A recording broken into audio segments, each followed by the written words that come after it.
É só porque é o documento que eu estou fazendo, entendeu? Porque é muito triste quando o aluno às vezes não consegue sucesso e tenta culpar o mundo do problema, né? É por isso que eu comecei a gravar. Uma hora eu surtei, cara, de receber pai achando que o filho tinha reprovado comigo. Eu sou o rei da reprovação em colégio. Reprovo mesmo, reprovo. Não deu, faltou meio décimo, reprovo. Simples. Porque eu sou técnico, entendeu? E eu dou 1000 chances pro aluno. Eu falo pro aluno quais são as questões que tem na prova, né, cara? Aí eu comecei a gravar e minha vida mudou. Nunca mais um pai veio reclamar. Apesar de eu ser um retardado na frente da câmera, que vocês sabem que eu sou. Eu surto mesmo, eu xingo, eu erro e eu não edito. Então eu estou muito feliz em estar gravando de novo, estou aliviado. Então peraí. Tem um campo elétrico gerado por fio reto e longo, que é o 2πr. Tem campo magnético, campo elétrico, campo magnético, porra, eletromagnetismo, gerado por espira. Campo magnético no interior do solenoide, revisamos, né? Força eletromagnética. É o que eu preciso para a gente começar a aulinha de agora. Nem vou falar da lei de Faraday e da lei de Lenz por enquanto. Final da aula passada, bem corrido, eu te mostrei que se tem um campo magnético uniforme, se eu pego um fio condutor e mergulho nesse campo, esse fio condutor vai sofrer uma força eletromagnética. Afinal, esse fio condutor tem partículas carregadas. Vou botar a corrente elétrica assim, ó. Então eu tenho que entender que tem partículas positivas descendo, né, no fio. Concorda comigo? Para onde é que esse fio vai ser empurrado, já que essas linhas azuis são as linhas de campo magnético? Deixa eu ver. É verdade, esse fio vai ser empurrado para vocês, né, para fora do quadro. Se nós quisermos calcular essa força, basta a gente usar a fórmula da força eletromagnética. B vezes Q vezes B vezes seno do ângulo. Se eu chamo essa distância de L, eu posso dizer que a velocidade das partículas para atravessar essa região L é a distância L sobre o ΔT. Velocidade e distância sobre o tempo. Honestíssimo. A corrente elétrica que fluiu por essa região L, a quantidade de carga que atravessou essa região é a corrente vezes o tempo, que é igual a I vezes ΔT. Bem honesto também. Substituindo essas duas ideias simples na fórmula da força eletromagnética, carga I vezes ΔT, velocidade L sobre ΔT, corta ΔT com ΔT e surge a fórmula do Bill. Bill seno de alfa. Fórmula para calcular a força eletromagnética em fio imerso em campo magnético, fio reto.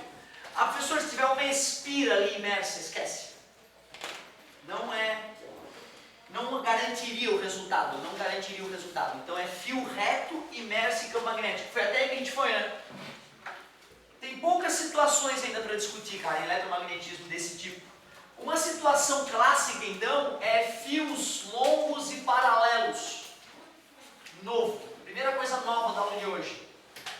Fios retos e paralelos. Olha que legal essa ideia que eu vou te mostrar. Imaginem que tem dois fios paralelos, um ao lado do outro. O comprimento da parte paralela desses fios vamos chamar de L mais uma vez. E a distância entre esses fios eu vou chamar de D. Vou chamar de I1 a corrente que percorre o fio 1 e de I2 a corrente que percorre o fio 2. Pessoal, usando a regra da mão direita, eu te pergunto, qual é a corrente, para onde aponta o campo magnético que o fio 1 gera sobre o fio 2?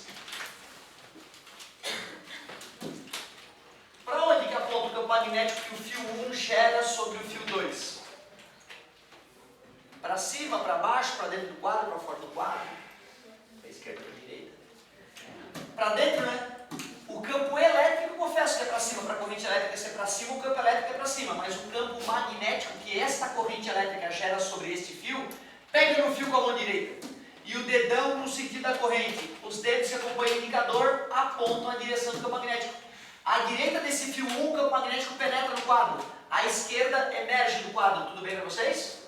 Se eu quisesse representar o campo magnético que o fio 1 gera sobre o fio 2, seria x. Aceitável? Esse aqui é o B1. Por que B1? Porque é o campo magnético gerado pelo fio 1. Aceitas que a partir desse momento o fio 2 está na condição recém-estudada? É um fio reto e longo imerso em campo magnético, né? Concorda comigo?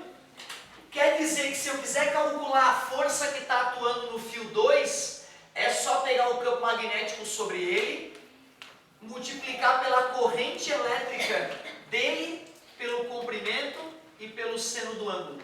Qual é o ângulo entre a corrente elétrica e o campo magnético? 90 graus, né? 90 graus. Eu estou calculando a força que está atuando no fio 2. Então o campo magnético que está sobre ele foi gerado pelo fio 1. Concorda comigo?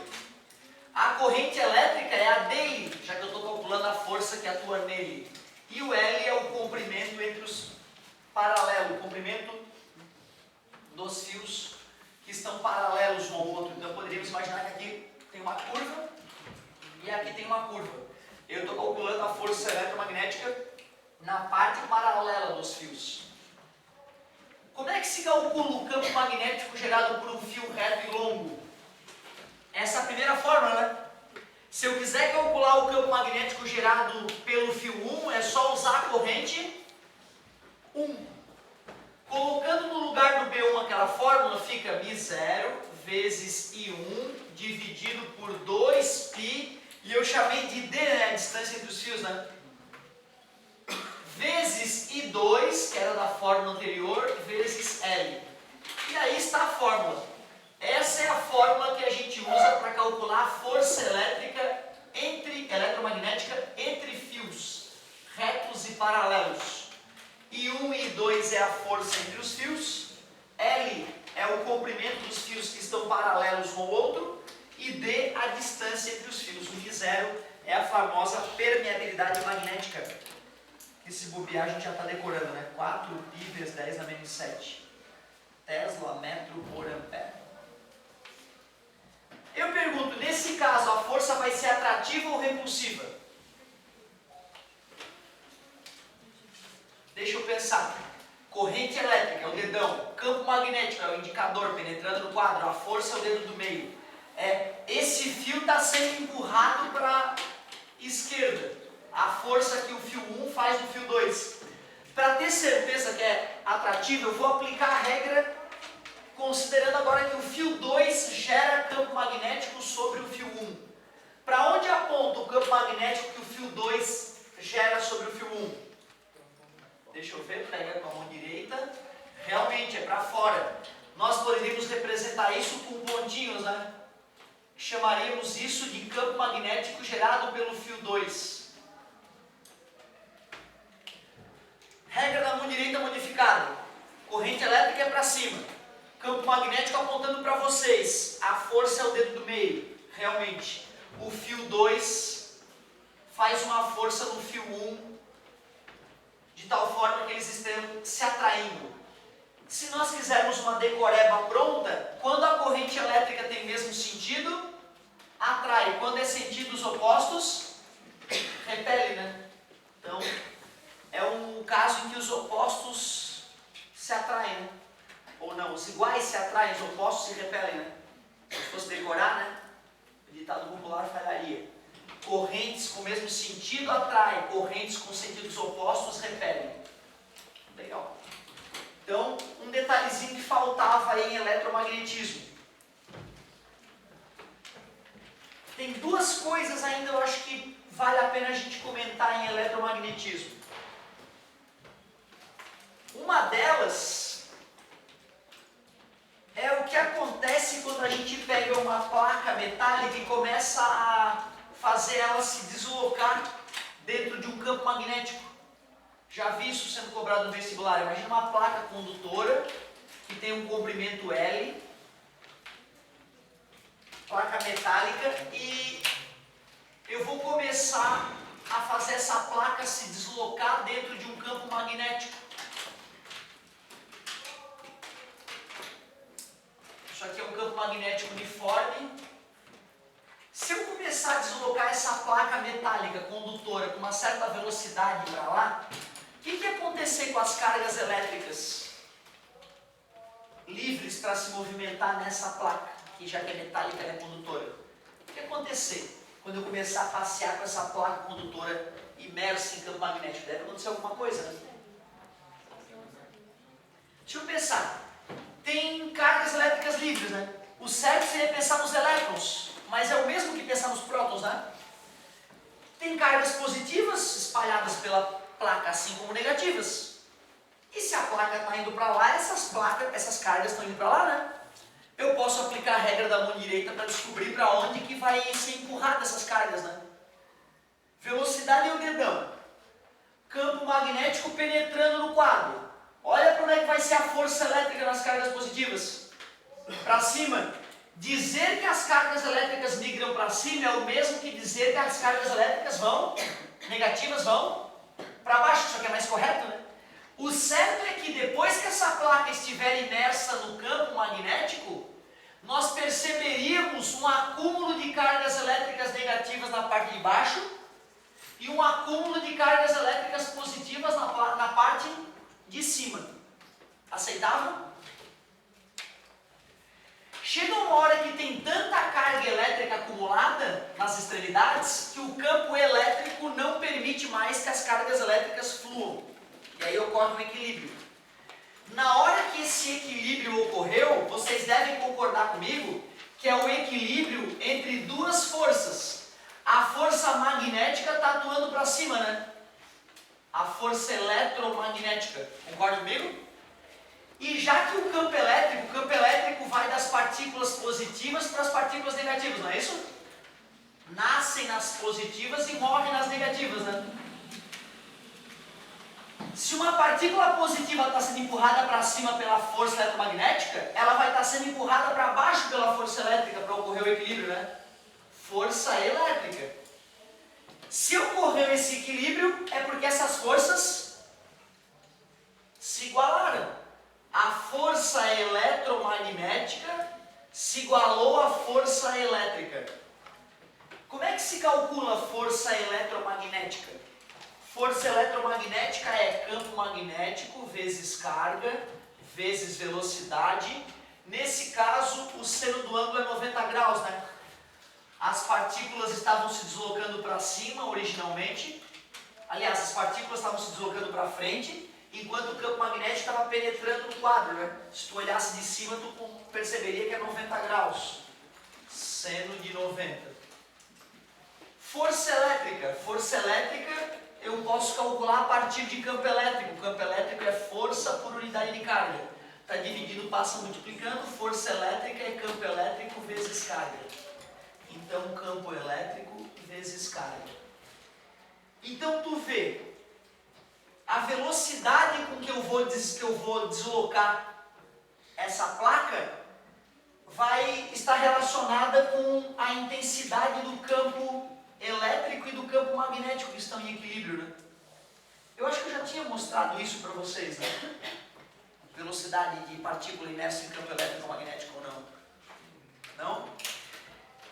Então assim, ó, melhor, o que eu nem queria ter feito, na verdade, é essa dedução, acabei fazendo ela sem querer. Melhor do que o que eu fiz é o seguinte, ó, esquece essa placa metálica. Daqui a pouco nós vamos mexer ela de novo ali e vamos tirar outras conclusões mais legais. Vamos manter o campo magnético, só que pensa que era uma partícula positiva que estava se deslocando com uma certa velocidade dentro do campo magnético. Quando ela estava ali dentro, ela teria sido empurrada por uma força eletromagnética para cima, né? Para que ela não fosse empurrada para cima, eu acrescentei um campo elétrico. Como é que eu acrescentei um campo elétrico nessa região? Eu peguei duas placas metálicas paralelas, planas, conectei uma no polo positivo de uma bateria, outra no polo negativo. Uma ficou negativamente carregada e a outra positivamente carregada. Isso gerou nessa região um campo uniforme, que vai das cargas negativas para as cargas positivas. Então o que eu te mostrei é o seguinte: para que uma partícula se desloque em MRU, MRU significa o que? Força resultante? Zero. Se uma partícula carregada se desloca em equilíbrio, imersa ao mesmo tempo em campo magnético e campo elétrico, para que esse equilíbrio ocorra, tem que ter essa relação. A velocidade da partícula tem que ser igual à razão entre o campo elétrico e o campo. Foi assim que Maxwell conseguiu calcular pela primeira vez a velocidade da luz. A velocidade da luz no vácuo. Foi através dessa ideia. A velocidade da luz no vácuo depende da razão entre o campo elétrico e o campo magnético naquela região. Então, a dedução que eu te mostrei agora, em livros vai estar escrito como partícula carregada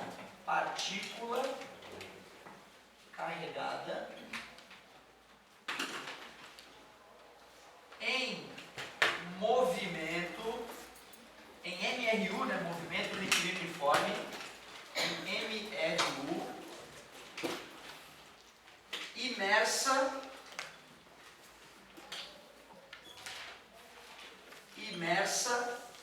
em campo magnético e elétrico. Então, para que uma partícula se desloque em MRU, imersa em campo eletromagnético, campo elétrico e magnético, só se a velocidade da partícula for igual à razão entre o campo elétrico e o campo magnético. Se nós fôssemos retomar o exercício anterior, pensando agora na placa metálica, então continua com a ideia do ímã. Tem algum ímã cujo polo norte está nas minhas costas e o polo sul está atrás do quadro, que gera esse campo magnético uniforme penetrando no quadro, campo magnético uniforme. Peguei uma placa metálica condutora e vou fazer essa placa se deslocar dentro desse campo magnético. Peguei uma placa condutora de tamanho L e fiz ela se deslocar para lá. Te mostrei que quando ela estiver imersa nesse campo magnético, vai ter um acúmulo de cargas positivas na parte superior e um acúmulo de cargas negativas na parte inferior. Honestíssimo. Para que isso ocorra, te mostrei que a velocidade com que a placa se desloca está relacionado com a razão, né, entre o campo elétrico e o campo magnético. Só que o que o vestibular geralmente pergunta é qual é a força eletromotriz que está atuando na placa.